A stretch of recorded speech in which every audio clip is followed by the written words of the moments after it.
আব্দুল কাদের নামে একজন বৃদ্ধ, জীবনের শেষ প্রান্তে এসে বেশ কষ্টের মধ্যে দিন কাটাচ্ছিলেন। একসময় তার জীবন ছিল বেশ ভালো। ছোট্ট একটি চায়ের দোকান ছিল, যেখানে তিনি সারাদিন পরিশ্রম করে মুঠো খাবার জোগাড় করতেন। স্ত্রী সন্তানদের নিয়ে দিনগুলো ভালোই কাটছিল। কিন্তু সময়ের সঙ্গে সব বদলে গেল। স্ত্রী মারা গেলেন, সন্তানেরা বড় হল এবং কাজের সন্ধানে শহরে চলে গেল।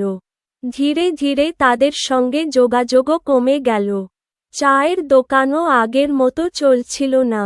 নতুন দোকানগুলো চারপাশে গজিয়ে উঠল, যেখানে কাদের মিয়া আর প্রতিযোগিতা করতে পারছিলেন না।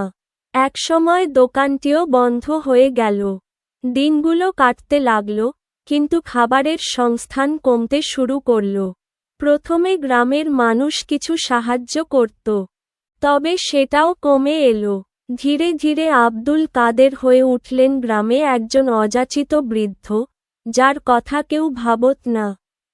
খিদে তাকে প্রতিদিন আরও দুর্বল করে তুলছিল, কিন্তু মানুষের কাছে হাত পাততে ইচ্ছে করত না। একদিন তিনি শহরে যাওয়ার সিদ্ধান্ত নিলেন। ভেবেছিলেন, হয়তো ছেলেদের কাছে গিয়ে সাহায্য পাবেন, কিংবা কোনো কাজ পাবেন। শহরে পৌঁছে ছেলেদের খুঁজে বের করার চেষ্টা করলেন, কিন্তু তেমন কোনো যোগাযোগ ছিল না। আর ছেলেরা তাদের নিজেদের জীবন নিয়ে ব্যস্ত হয়ে পড়েছিল। কিছুদিন তিনি রাস্তায় কাটালেন, কাজের খোঁজ করলেন, কিন্তু কেউ তাকে কাজ দিতে চাইল না।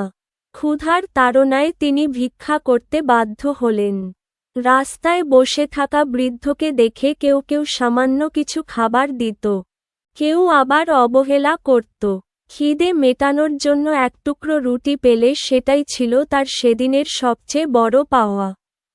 কাদের মিয়া এইভাবেই দিন কাটাতে লাগলেন। একদিন এক তরুণ তাকে দেখতে পেয়ে বলল, চাচা, আপনি এমন কেন করছেন? আপনার পরিবারের কেউ নেই? কাদের মিয়ার চোখে জল এলো। তিনি বললেন, ছিল, কিন্তু তারা এখন অনেক দূরে। আমার জন্য সময় বা জায়গা নেই তাদের জীবনে। বৃদ্ধ কাদের মিয়ার জীবনের শেষ দিনগুলো কেটে যাচ্ছিল ক্ষুধার্ত ও অসহায় অবস্থায়। কেউ তাকে তেমন গুরুত্ব দিত না, আর খাবারের অভাবেই ধীরে ধীরে তিনি নিঃশেষ হয়ে যাচ্ছিলেন। আপনি যদি আমার ইউটিউব চ্যানেলে নতুন দর্শক হয়ে থাকেন, তাহলে অবশ্যই ইউটিউব চ্যানেলটিকে সাবস্ক্রাইব করবেন। আর যদি ফেসবুক পেজ থেকে দেখে থাকেন তাহলে অবশ্যই পেজটিকে ফলো দিয়ে আমার পাশে থাকবেন। ভিডিওটিতে একটি লাইক দিয়ে সুন্দর একটি কমেন্ট করবেন।